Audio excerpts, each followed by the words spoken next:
10 ماشین باربر از تاجیکستان دوباره در مرز ترکمنستان درمانده است.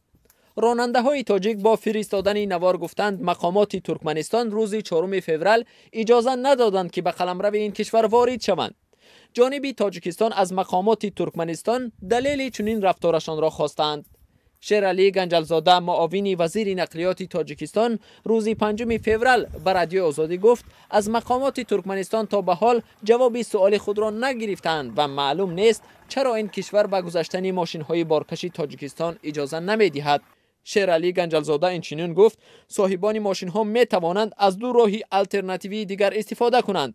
این راه‌ها به قبل همصحبت ما طریق هرات افغانستان و بندر آذربایجان می باشد، اما به گفته صاحبکاران با این دو راه مسافت زیاد می شود. بار اول نیست که ترکمنستان به یگان شهر گذاشتن ماشین‌های بارکشی تاجیکستان را از قلمروش منع می‌کند.